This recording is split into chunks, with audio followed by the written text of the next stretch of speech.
Avengers Endgame left the stories of many of our favorite heroes up in the air, but perhaps none so much as Mark Ruffalo's Bruce Banner. Fans of the Green Goliath would love to know, is Banner going to play a part in the Disney Plus She-Hulk limited series or what? Well, we have no way of knowing for sure, but the short answer is it's pretty likely. Not only would it make narrative sense, but it would give Marvel Studios the opportunity to continue to capitalize on the Hulk without needing to worry about his film rights. It's well known that in the 90s, at a time when Marvel Comics was in serious financial jeopardy, the publisher sold the film rights to many of its most beloved characters. Spider-Man went to Sony Pictures, while the X-Men, the Fantastic Four, and many of their associated characters wound up at Fox Studios. Spider-Man had a 5-film run during the brief period of time that Marvel and Sony were able to play ball, while the Fox-owned properties are only now being prepped for entry into the franchise, following the acquisition of Fox by Marvel's parent company, Disney. But many casual fans are unaware that the MCU had been impacted from the very beginning by a third deal,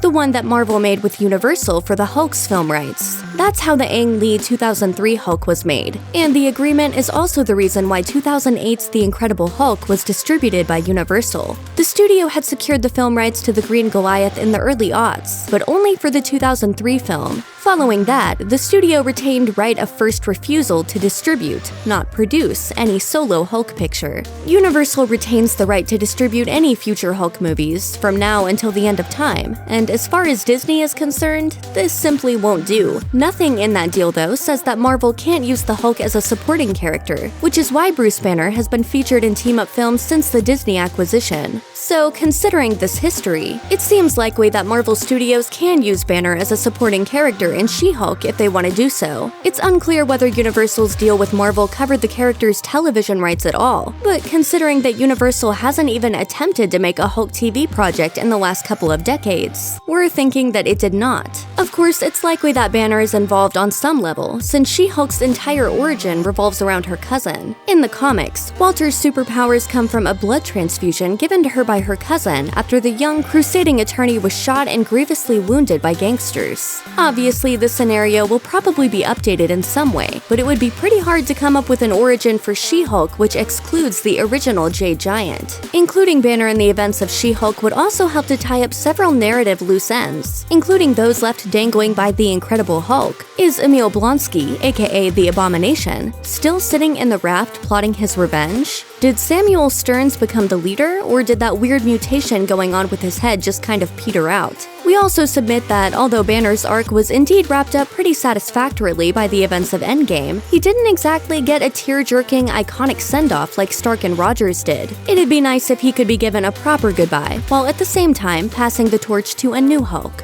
At any rate, we'll all just have to stay tuned for an official announcement, but we're pretty sure that Ruffalo's Bruce Banner will figure prominently in the She-Hulk Disney Plus series. We'll be keeping an eye out for any news to come, and we'll keep you up to speed. Check out one of our newest videos right here. Plus, even more Looper videos about your favorite MCU characters are coming soon. Subscribe to our YouTube channel and hit the bell so you don't miss a single one.